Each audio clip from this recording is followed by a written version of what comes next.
네, 이제 38강입니다. 거의 다 오셨는데요. 현대사에서 그 박정희 정부가 가장 많이 나와요. 물론 각 정부가 좀 고루고루 나오는 면이 있지만 사실 시기적으로 박정희 정부가 거의 20년이거든요. 아니, 현대사에서 20년을 차지한다는 건 엄청난 거예요. 그래서 가장 많은 부분을 차지하고 시험 문제도 조금 더 많이 나와요. 박정희 정부를 잘 이해해야 되겠습니다.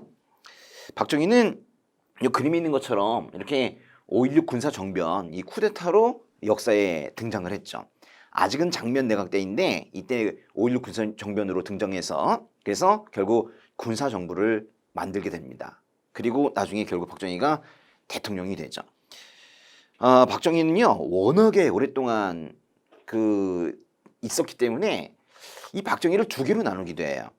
그래서 바로 상공하고 박정희와 사공하고 박정희로 구분하는 문제도 있어요. 다른 정부는 구분하지 않습니다. 근데 박정희 정부만 이렇게 두 개로 구분해요. 그 중간이 바로 1972년입니다. 이 72년 이것을 기점으로 해서 그 전에 전기, 그 후에 후기 박정희로 나눌 수 있어요. 구체적으로는 상공하고 박정희와 사공하고 박정희로 볼 수가 있는데요. 보통 이렇게 시험에 나오죠. 상공하고 박정희의 일은 무엇인가? 오답은 뭐 사공하고 박정희에서 나오는 거예요. 그러니까 이걸 우리가 꼭 좀 알아야 되는데 5.16 군사정변으로 일단 박정희가 역사에 등장을 했습니다. 1961년에 이게 등장했는데요. 그리고 나서 이제 사실 이 중간에 5차 개헌이에요. 재밌죠? 5로 등장한 사람이 5차 개헌이에요. 그리고 1963년에 드디어 대통령이 됩니다. 그때 1963년에 몇 대 대통령이 되냐면 5대 대통령이 돼요. 또 5예요. 그리고 79년에 11.6 사태로 박정희 대통령이 죽을 때까지 5번 대통령을 합니다. 그래서 총 5대 대통령부터 5, 6, 7, 8, 9 5번 대통령을 해요. 아주 온통 5로 도배가 되어 있죠. 그래서 제가 그 밑에 그렇게 한번 쓴 게 있는데요. 밑에 보시면 한 세 번째 줄에 있네요. 그죠? 네 번째 줄 보시니까 5로 정리할 수 있다 그랬어요. 재밌죠? 5.16으로 등장했고 그리고 5차 개헌을 단행하였으며 5대 대통령이 되었고 그리고 5번 대통령이 되었다. 이게 바로 박정희 정부입니다. 근데요, 여기 삼공하고 박정희가 되기 전에 사실 대통령이 되기 전에 먼저 쿠데타로 등장을 했는데 그때 쿠데타를 일으켰던 단체는 군사혁명위원회예요. 근데 군사혁명위원회가 말 그대로 뭐 당시에 혁명, 나중에 쿠데타로 결정이 됐지만 당시에는 혁명이라는 표현을 쓰고 있었는데 그 혁명이 이 나름대로 성공을 한 거예요. 그래서 군사혁명위원회는 그 혁명 과업을 다 성취했기 때문에 더 이상 그 이름은 필요 없어. 그래서 혁명위원회가 살짝 이름을 바꾼 것이 바로 국가재건 최고회의입니다. 여기다 쓰면 안 되겠네요. 그렇죠? 국가재건 최고회의는 여기다 쓰면 안 되고 여기로 가야 되겠다. 그렇죠? 군사혁명위원회가 이름을 바꾼 것이 뭐라고요? 국가재건 최고회의. 너무 어려우시면은 이 재건이라는 단어만이라도 꼭 좀 알아두세요. 그렇죠? 재건이 이러면 박정희가 역사에 등장한 겁니다. 그리고 이제 얼마 있다가 대통령이 되고 상공화국이 되는데요.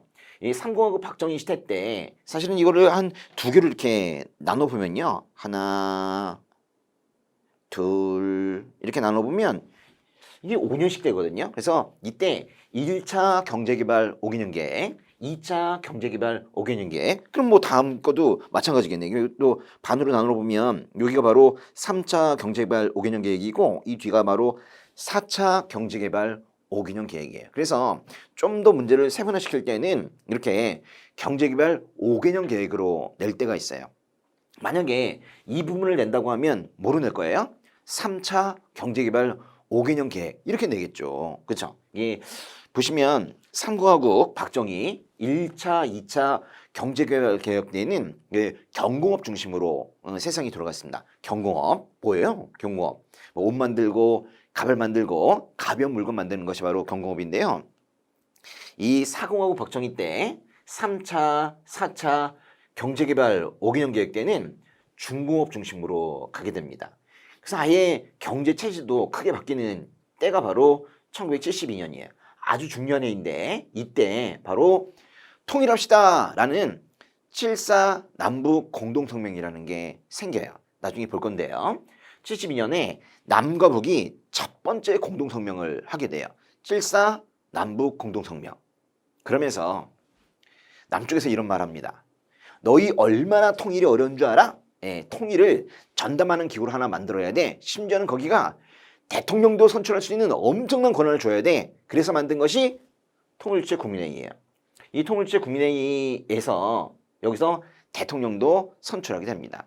보통 대통령은 국민투표로 선출하거나 또는 간선이라 하더라도 간접선거라 하더라도 국회에서 선출하는 것이 일반적인데 통일주체 국민회의 여기서 대통령을 선출한다는 것은 이거는 좀 이례적인 일이죠. 이거는 아주 박정희 용어입니다. 그리고 나중에 1979년에 11.1 사태로 결국 군사정부가 끝나게 되는데요. 시험 어떻게 나오냐면 이래요. 재건이와 통일주체 국민회의 통일 요 사이에 있었던 일은 무엇이냐라고 물으면 상고하고 박정희고요. 그리고 통일주체 국민회의와 11.6 사태 사이에 있었던 일은 무엇이냐고 하면 사고하고 박정희입니다. 아직은 배우지 않았지만 이 상고하고 박정희 시대 때 이때 있었던 일이 바로 한일 협정, 한일 회담이라고 부르기도 하는데요. 한일 협정, 한일 회담이에요.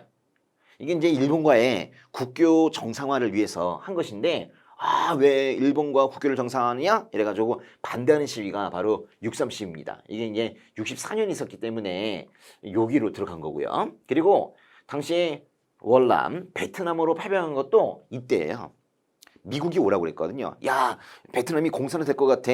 야, 한국 6.25 전쟁 때 도와줬으니까 너희도 와서 베트남의 공산화를 막아야 되지 않겠어? 그래가지고 우리가 갔지요. 그러면서 이제 가면서 약간의 조건을 걸었어요. 그럼 뭐 줄래? 그랬더니 이제 우리가 공급하는 뭐 군복이나 이런 것들을 다 우리에게서 사준다는 거예요. 우리가 결국 입을 건데 우리에게서 그런 걸 사준대. 그렇게 약속하는 것이 바로 브라운 각서라는 겁니다. 그리고 이때 원래 그 재헌헌법에서는요, 그 대통령이 원래 2번까지 할 수 있었거든요. 재선은 가능한데 물론 이승만 대통령이 한 번 더 하기 위해서 나중에 그 중임 제한 규정을 자신에게 적용하지 말라 그런 개헌이 사실 뭐 2차 개헌이었는데 박정희도 그런 생각을 했어요. 박정희는 그래서 2번까지는 가능하지만 3번 대통령 선거에 출마하려면 헌법을 개정해야 돼요. 그래서 한 것이 바로 1969년에 3선 개헌입니다. 최소한 3번은 대통령을 해야지 경험이 쌓이지 않는가 뭐 이렇게 말을 했어요. 이게 바로 삼공화국 박정희인데요. 너무 쉬운 게 보시니까 이 삼공화국 때는요. 삼공화국 때는 이 6.3 시위도 있고요. 3선 개헌도 있고요. 뭐 그래요. 333 이런 게 많이 있어요. 63년에 시작한 삼공화국은 이렇게 3으로 도배가 돼 있네요. 사공하고 박정희에서는 여기도 3이 나와. 이거 좀 주의해야 돼요. 네.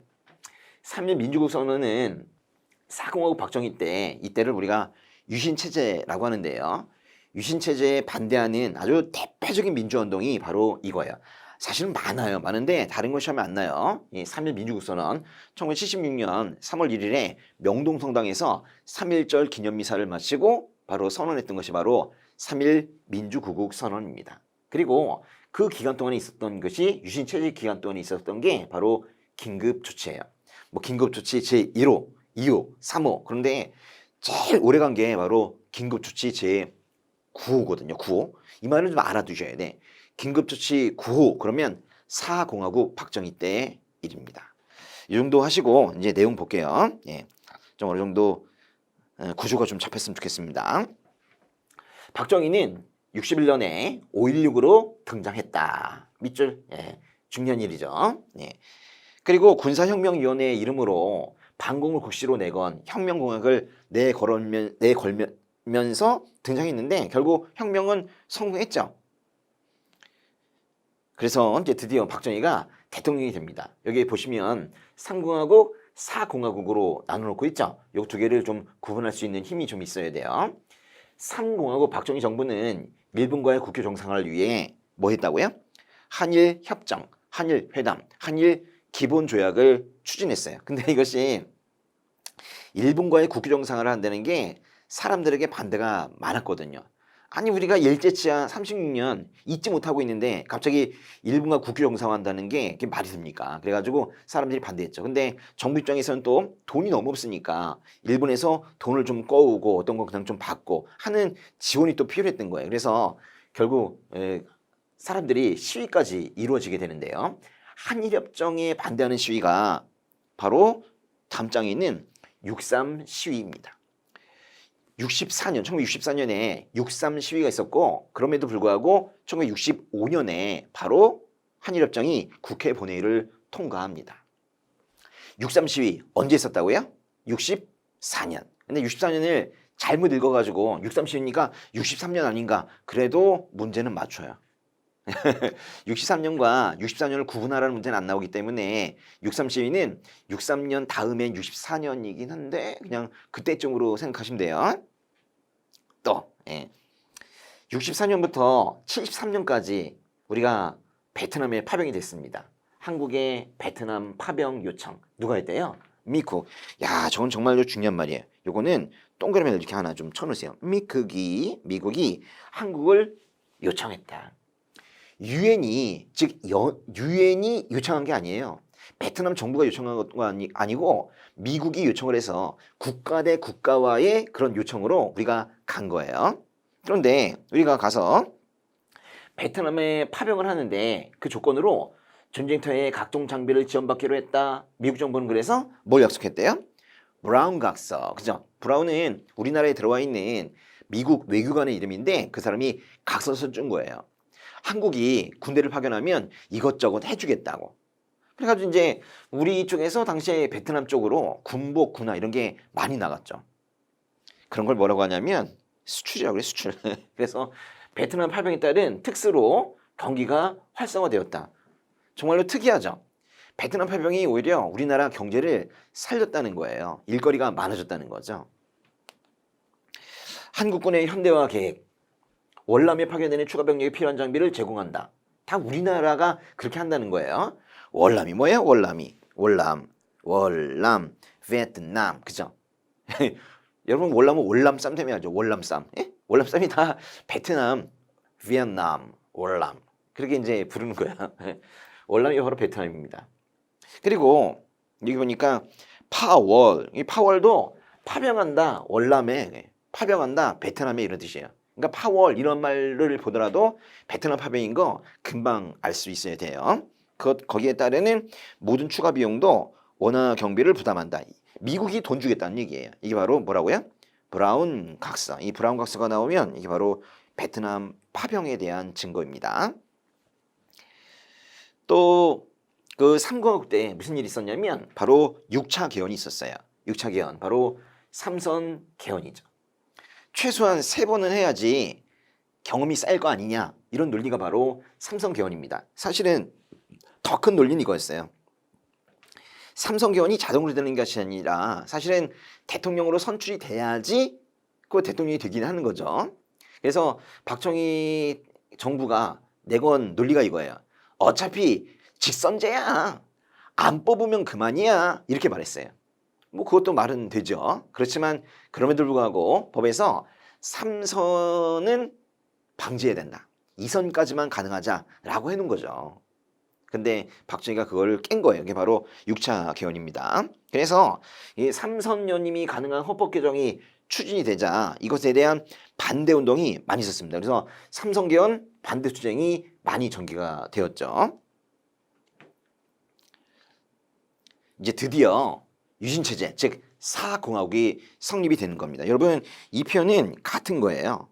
사공화국이란 말이나 유신체제란 말은 같은 거예요.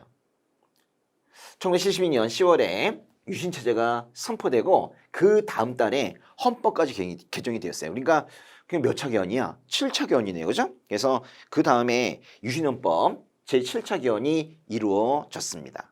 이게 바로 유신헌법이에요. 여기서 대통령을 뽑는 단체를 만들어요.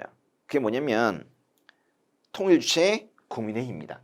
꼭 기억하셔야 돼요. 이거 진짜 시험에 많이 나오는데 통일주체 국민회의는 1972년에 생깁니다. 이게 생기면 그 다음부터 후기 박정희, 사공화국 박정희가 되는 거예요. 이때 임기도 좀 바뀌어요. 6년. 여태까지 대통령 임기는요. 대부분 4년이었죠. 그러다가 갑자기 이제 유신헌법 때 6년으로 바뀌게 되는 거예요.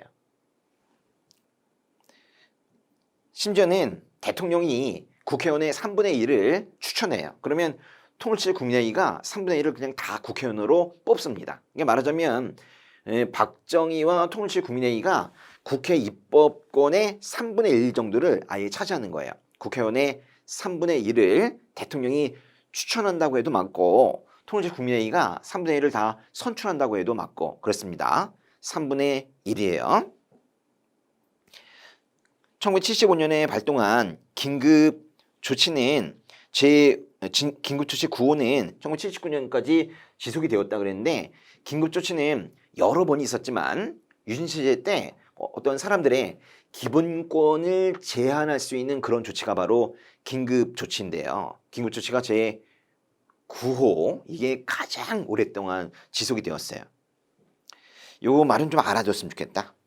긴급 조치 9호, 긴급 조치 9호. 긴급 조치란 말 자체가 뭐 유신 체제 때 쓰는 말인데 9호라고 하면 이거는 제일 오랫동안 쓴 긴급 조치, 가장 유명한 긴급 조치예요. 또 하나 밑에 보시면 통일칠 국민회의에서 대통령을 토론 없이 무기명으로 뽑는데요. 이게 뭐겠어요? 이게 유신헌법이지 뭐 이게 유신헌법이에요. 그리고 긴급 조치도 할 수 있대요. 이게 바로 유신헌법입니다. 제7차 개헌이라는 말은 시험에서 잘 쓰지 않아요. 오히려 유신헌법 또는 뭐 다음의 헌법 이렇게 말하죠. 유신헌법에서는 대통령 임기가 몇 년이 된다고요? 몇 년이었어요? 6년? 6년, 그죠? 유신헌법에서 여기다가 쓰면 좋겠다. 여기다가 이렇게 6년. 그렇죠? 예. 임기 6년에 대통령이 생기는 게 바로 유신헌법입니다. 또 밑에 보시면은 유신 체제가 이제 붕괴된다는 것인데 바로 박정희 정부가 끝나는 거예요. 1979년인데 그때 YH 무역 사건이라는 게 일어나요. YH 무역. 사실 가발 만드는 공장인데 경공업이거든요. 경공업은 이미 72년 전에 이미 거의 다 망했어요. 수출이 부진했습니다. 그래서 72년 이후에 중화공업으로 바꾼 이유가 있는 거거든요. 근데 79년이면 경공업은 망할 대로 망한 거예요. 회사는 회사대로 안 되는데 또 거기 근로자들은 너무너무 힘든 거죠. 그래가지고 뭐 임금 협상 이런 것들을 이제 요구를 했어요. 그런데 당시에 YH 무역의 사장이 공장을 폐쇄시켰습니다. 여러분 회사를 그냥 문 닫는 것도 불법이에요. 예, 공장 불법 폐쇄했죠. 그래서 왜 문 닫느냐 또 시위를 했죠. 그게 바로 YH 무역 사건입니다. 근데 YH 무역 사건 때 이 YH 무역의 여공들, 여자 근로자들을 지원했던 사람이 바로 이 김영삼이라는 사람이에요. 김영삼. 나중에 대통령까지 한 사람이죠. 김영삼 신민당 총재가 이 YH 무역 사건을 지원했고 그래서 심지어는 신민당 당사에서 농성을 계속 이어가기도 했습니다. 당시에 김영삼은 야당 총재, 그러니까 야당의 당 대표였는데요. 국회의원직을 면직당했어요. 그래서 야 이건 좀 심하다. 야당의 당 대표의 국회의원직을 뺐다니 이건 좀 심하다. 그래가지고 부산과 마산에서 대규모 집회가 일어났는데 그걸 우리가 부마 항쟁이라고 그래요. 부마 민주항쟁. 뭘 줄임말이라고요? 부산, 마산, 민주항쟁이에요. 이것도 79년입니다. 근데 이게 79년 10월 16일 20일인데 요거가 이루어지고 나서 일주일 전 돼서 박정희 대통령이 죽어요. 이게 부하에 의해서 김재규에 의해서 피살이 됩니다. 그게 바로 12.6 사태예요. 지금 얘기한 요 세 가지 있죠? YH 무역 사건, 부마 민주항쟁 그리고 12.6 사태가 다 79년 10월에 있었던 거예요. 그러니까 79년 8월부터 시작이 되긴 했는데요. 10월 중심의 사건들이 그러니까 거의 그 박정희 정부의 말기 사건 있죠. 같이 나와요. 요거를 같이 알아두시는데 여기 뭐 시험에 아직은 제대로 출제되지 않았지만 김영삼 신민당 총재의 의원직 박탈 이것까지 한다면 4개인데요. YH 무역 그리고 김영삼은 옛날엔요. 김영삼 이런 사람들을 어떻게 썼냐면 YS 이렇게 썼다. YS 맞죠? YS 옛날에는 좀 그렇게 뉴스에서 많이 썼어요. YS 대통령, 김영삼 대통령이라고 좀 하기 뭐한지 YS 보세요. YS를 지원한 게 누구예요? YS. 근데 YS가 잘렸어. 그래서 해도 너무한다. 부산과 마산에서 크게 일어났어. 그게 뭐야? 부마 민주항쟁 일주일도 안 돼서 11.6 사태 이렇게 된 거예요. 마지막 사건을 기억하세요. 예, 여태 이제 박정희 정부의 정치 파트를 보셨고 이제 경제, 사회 그리고 통일 정책을 공부하시겠습니다. 1962년부터 제1차 경제개발 5개년 계획을 추진했다 그랬는데 뭐 1차만 있는 건 아니고 1차, 2차, 3차, 4차까지 있었죠. 그러면 박정희 정부가 끝나는데요.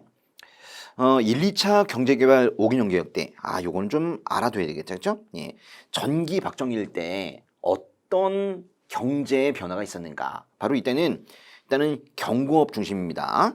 가발 공장, 신발 공장, 옷 공장 이런 것들이 많았죠. 이때쯤에 있었던 사건이 바로 이거예요. 독일에 광부와 간호사를 파견했어요. 이게 뭐 대단한 것이지만 광부와 간호사 쉽지 않은 일들이죠. 근데 이 사람들을 당시에 독일에 파견하면서 우리가 달러를 좀 받았죠. 만약에 이건 뭐 역사에 좀 어두운 부분이긴 한데 만약에 우리가 달러를 갚지 못하면 이 광부와 간호사들이 임금이 그쪽에 뭐 갇히게 되는 뭐 그런 조건으로 사실 광부와 간호사가 파견이 되었어요. 지금 뭐 다 돌아오셨죠. 예. 또 사회 간접 시설의 확충의 일환으로 경부 고속도로를 개통했대요. 바로 고속도로, 경부 고속국도가 개통이 된 것도 1970년입니다. 이 70년이 근데 이제 72년에 3차, 4차 경제개발 5개년 계획으로 뭔가 변해가는데 왜 변해가냐 하면 뭐 전기 박정희 때 1, 2차 경제개발 5개년 계획, 즉 경공업 수출이 둔화되니까 그렇게 바꿔간 거예요. 그러니까 70년이라는 건 뭔 뜻이냐면 가장 경공업 수출이 안 될 때 이런 뜻이에요. 그래서 뭔가 바꿔가기 위해서 도로도 놓은 거예요. 그런데 이 바꿔가는 끝물에서 70년의 끝물에서 요때쯤에 경공업은 아주 힘들어지거든요. 그래서 당시에 옷과 뭐 재단하고 봉제하고 하던 그런 노동자들이 아주 많이 힘들었어요. 그중에 대표가 바로 전태일입니다. 그래서 밑에 보시면 전태일이 근로기준법 준수를 요구하면서 분신하기도 했다는 것도 연도 보세요. 연도가 언제예요? 1970년이죠. 그러니까 72년 바로 직전에 70년, 71년, 72년 초 여기까지는 아주 수출이 어려운 때 그렇게 생각하시면 돼요. 그러니까 이런 분신 자살도 생기게 되는 겁니다. 예, 경부 고속국도도 그렇고요. 또 전태일도 그렇고 요거 두 단어는 잘 알아두셔야 되겠습니다. 그리고 이제 3차, 4차 경제개발 5개년 계획은 바로 이때인데요. 이건 중화공업입니다. 이때쯤에 생긴 게 포항제철이에요. 포항제철 아세요? 지금은 포스코라고 부르죠. 그렇죠? 포항제철이 이때 생겼어요.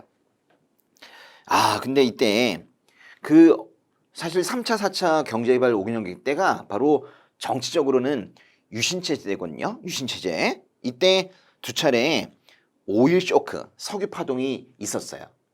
아니 정치도 힘든데 당시에 중화공업을 하는 우리나라가 오일 쇼크로 시달리고 있다. 여러분 자동차보다 공장이 더 기름을 많이 먹습니다. 중화공업이 특별히 더 기름이 많이 필요해요. 하필 기름이 많이 필요한 중화공업으로 바꿨는데 기름값이 올랐어. 이런 뜻이에요. 아주 경제적으로 힘들었던 그런 때입니다. 그럼에도 불구하고 아주 역설적이게도 수출이 크게 늘었어요. 그래서 수출 100억 달러 달성 이게 바로 유신체제 때예요. 유신체제는 잘 아셔야 돼요. 이때는 오일 쇼크가 있었다. 맞아요. 근데 이때 오히려 수출도 100억 달러가 되었다. 이것도 맞는 거예요. 역사에 양면이 있는 겁니다. 교육사회 정책도 보시죠. 당시에 박정희 정부는요. 쌀과 밀가루를 같이 먹으라고 그랬어요. 그래서 여기 보시면 혼식과 분식을 장려하는 정책을 두었죠. 혼식과 분식을 장려하는 정책. 당시에 밀도 많았고 쌀도 점점 늘어났거든요. 그래서 당시에 혼식 분식 장려 정책이 있었습니다. 또 박정희 정부의 교육 정책을 보면 1960년대에 국민교육헌장을 공포해요. 요거는 좀 따로 좀 외워두셔야 되는데 이거 자주 나오거든요. 국민교육헌장.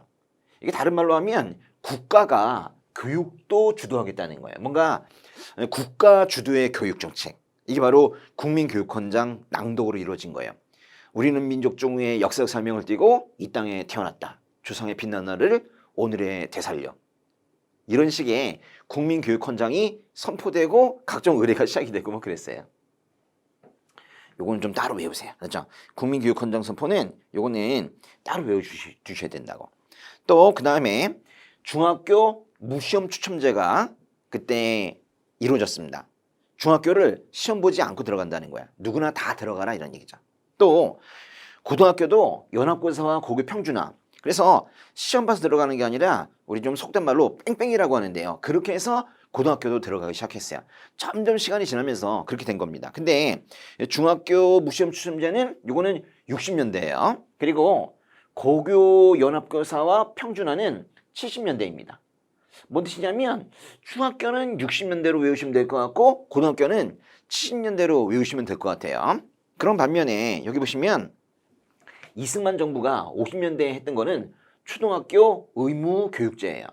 그래서 우리가 한꺼번에 이렇게 외워두시면 좋을 것 같아요. 한번 써보세요.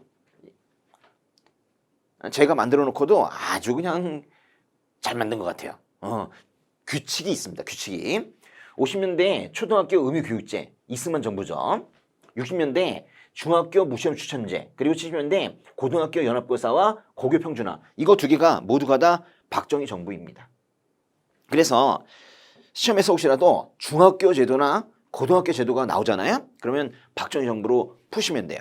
이 마지막에 80년대는 대학 졸업 정원제인데 이거는 80년대면 누가 대통령일까? 전두환. 이거는 전두환 정부로 푸시면 돼요. 첫 번째는 이승만 정부, 두 번째, 세 번째는 박정희 정부, 마지막은 전두환 정부. 잘 보시니까 5, 6, 7, 8 초중고대 그렇게 되잖아요. 아주 명확해. 아주 밑에부터 교육제도를 초등학교부터 중학교, 고등학교, 대학교까지 차례 바꿔간 거예요. 시작만 잘하시면 돼요. 5로 시작하면 돼요. 5, 6, 7, 8 초중고대 해보세요. 5, 6, 7, 8 초중고대. 너무너무 중요합니다. 꼭 나와요. 예. 다음 보시면요. 예.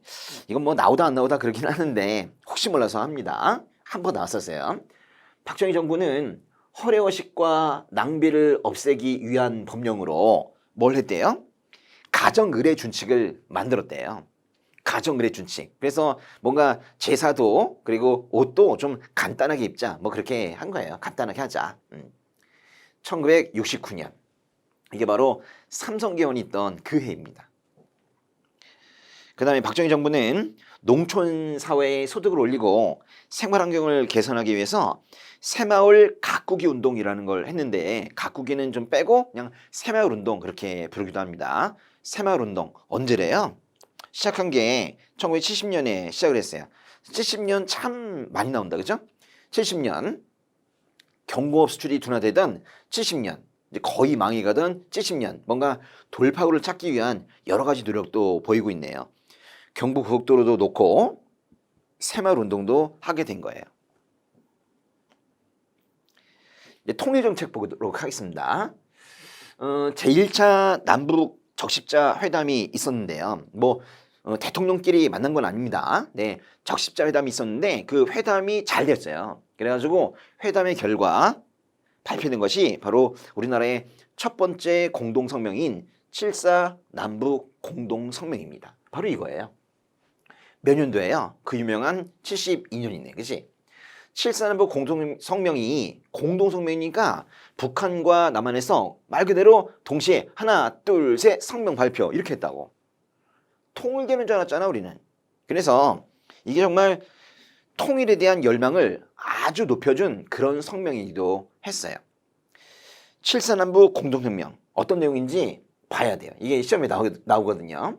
7.4 남북 공동성명 여기에 나오는 내용은 이 세 가지인데요. 자주적 해결, 통일을 그렇게 하자는 거야. 자주통일. 근데 이건 뭐 근데 통일정책에 여러 군데 나오는 말이에요. 이것만 가지고는 이게 7.4 남북 공동성명인지 아닌지를 알 수가 없어요. 또 평화적 방법으로. 아니 평화통일 어디서는 안 오는 말이에요. 그런데 이 마지막 거 있죠. 이거 매우 매우 중요한 민족적 대단결. 여기 별표. 요거는 매우 중요해요. 이건 뭐 다른 데 나오진 않아요. 민족적 대단결을 도모하자. 이런 식으로 통일하자. 요걸로 파악하는 거예요. 이게 바로 72년에 7.4남북 공동성명의 핵심 업구입니다. 민족적 대단결. 근데 여기서 이제 만든 게 있어요. 이 7.4남북 공동성명의 결과 회의체를 하나 만들기로 하는데 그 회의체의 이름이 바로 남북조절위원회입니다. 여기 별표 이미 돼 있는 그죠? 예, 엄청 시험에 나와요. 그러니까 위 사료가 나오면 이게 나오면 이걸 고르는 식의 그런 문제가 보통 나옵니다. 근데 이 사료 7.4남북 공동성명 사료에서 제일 중요한 말은 뭐라고요? 민족적 대단결. 다시 볼게요. 민족적 대단결. 여기서 보시면은 민족적 축적적적 이렇게 나오잖아요. 민족적. 예. 제가 잘못 내묻힌 게 아니고 요걸 잘 외우셔야죠. 민족적. 예. 이게 나오면 조절을 고르세요. 밑에 보세요. 조절 있죠? 조절. 요걸 고르시라고. 됐죠? 예. 요게 나오면 요걸 이렇게 고르시면 돼요. 알았죠? 민족적이 나오면 남북조절위원회를 고르시면 되겠다. 예. 또 하나는 핫 라인이 개설됐는데요. 이게 적십자 회담이 잘 되어서 한 공동성명이다 보니까 회담을 더 잘하자고 회담용 직통전화 핫 라인이 개설되기도 했습니다. 근데요, 요게 제일 많이 나와요. 이렇게. 네, 문제 풀어보겠습니다. 예, 1번 볼게요. 1번 다음 자료가 작성된 이후에 일어난 사실로 옳은 것은 여기 보니까 1번과 2번에 무상원조, 유상원조 뭐 공짜로 주기도 하고 뭐 유상원조 갚으라고 주기도 하네요. 근데 유상원조의 명목이 뭐냐면 해외경제협력기금이래. 오, 말이 멋있다. 그죠? 근데 이게 뭐냐면 여기 은근히 보면 한국도 나오고 일본도 나오고 그러잖아요. 일본과 국교 정상화를 한다고 하면서 일본 유리에게 독립축하금이며 경제협력기금이라고 돈을 주기로 했어요. 아니 일제식민지는 일본이 식민지로 만든 건데 일본이 우리의 독립을 축하한대. 그러면서 경제협력기금을 준대요. 그래서 이제 상당히 굴욕적이다. 그래가지고 6.3 시위가 생기기도 했습니다. 무상원조 3억. 다른 거 숫자는 몰라도 그냥 이 정도는 이 사료 때문에 좀 알아두셔도 괜찮을 것 같아요. 그리고 유상원조는 2억. 그래서 이 3억과 2억 있죠? 요게 나오는 게 바로 한일 협정입니다. 한일 회담이에요. 그리고 뭐 이 한일 협정을 하는 그 이유가 이 밑에 나오기도 하네요. 국교 정상화. 일본과 국교를 정상화하자. 뭐 그런 얘기죠. 예. 답은 뭐예요? 그 자료가 작성된 이유라니까. 근데 이게 진짜 어려운 말이에요. 이유가. 그게 왜냐면 이 한일회담에 반대한 것이 6.3 시위거든요. 6.3 시위가 64년이잖아요. 그러면 이건 뭐냐? 이게 보세요. 여기 이렇게 한 이유가 뭐냐면 이게 지금 메모지 아니 메모지? 처음에 한일협정은 김종필이라는 사람과 일본의 오이라라는 사람이 메모를 주고받으면서 도청이 되면 안 되니까 메모를 주고받으면서 말을 하지 않고 이렇게 주고받았다고. 그게 바로 62년 일인데 62년에 일단 메모로 협정을 했어요. 메모로.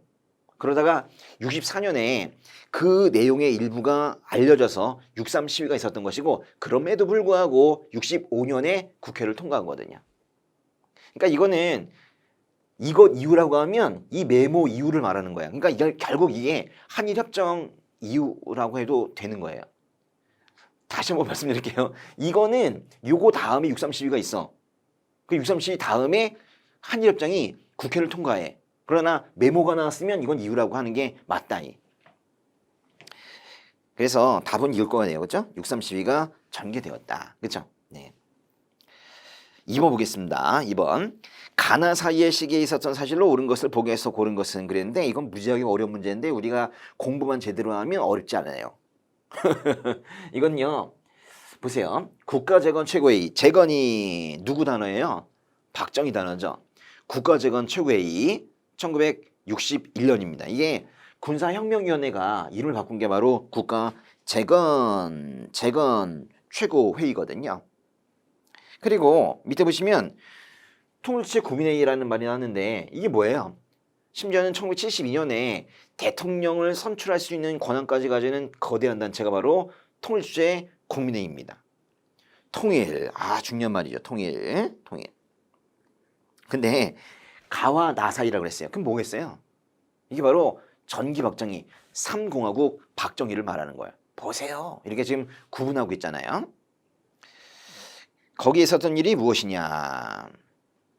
장기 집권을 위한 삼성개헌안. 삼성개헌안은요. 이거는 언제 있었냐면 369 69년이에요. 삼성개헌은 69년 해봐요. 삼성개헌은 69년 369.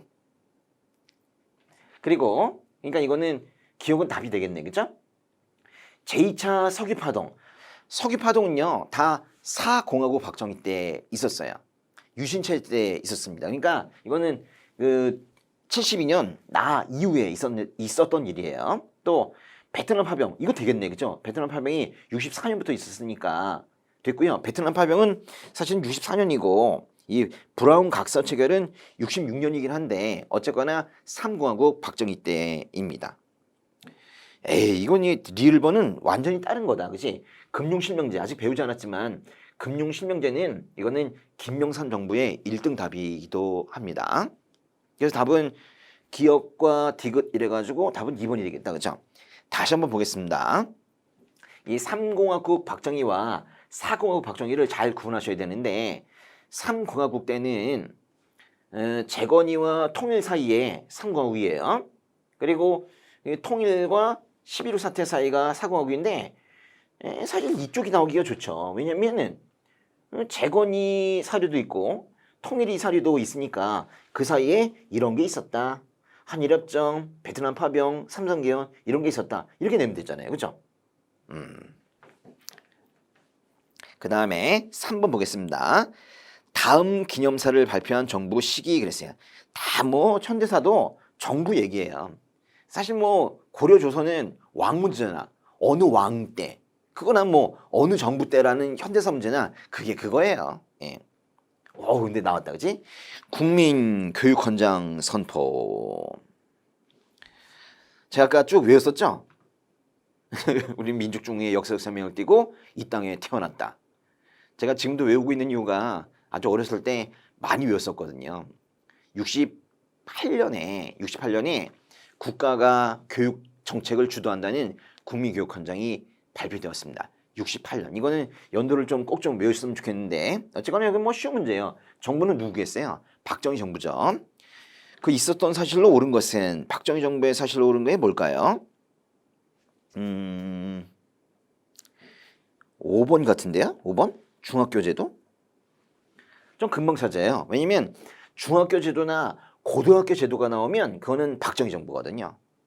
기억나십니까 이거? 예. 5, 6, 7, 8 초, 중, 고 대 중고는 박정희. 맞죠? 중고는 박정희. 맞죠? 예, 그렇게 푸는 거예요. 예, 한 문제만 더 풀어볼게요. 5번. 다음 사건 이후의 사실로 옳은 것은 그랬어요. 민생고 해결, 우리도 고생이다, 뚝딱 뭐 이런 만화가 있네요. 근데 뭔지 잘 모르겠는데 여기 보니까 가발 공장의 여성 노동자들이 뭐 맞서서 신민당이라는 표현도 나오고 농성을 했대. 이게 바로 YH 무역 사건입니다. YH 무역 사건이죠. 이거를 지원한 사람이 누구라고요? YS, 그렇죠? YH를 지원한 게 바로 YS예요. 근데 YS가 의원직 박탈됐어. 야당 당대표가 의원직이 박탈됐다고.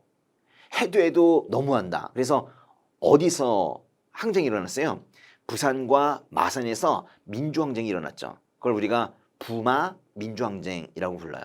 아마도 그게 답이 될 것 같아요. YH 무역 사건이 있으면 그 이후에 있었던 일은 부마 민주항쟁 그거예요. 뭐 그것 또는 뭐 11.5 사태 그렇게 나올 수 있겠죠.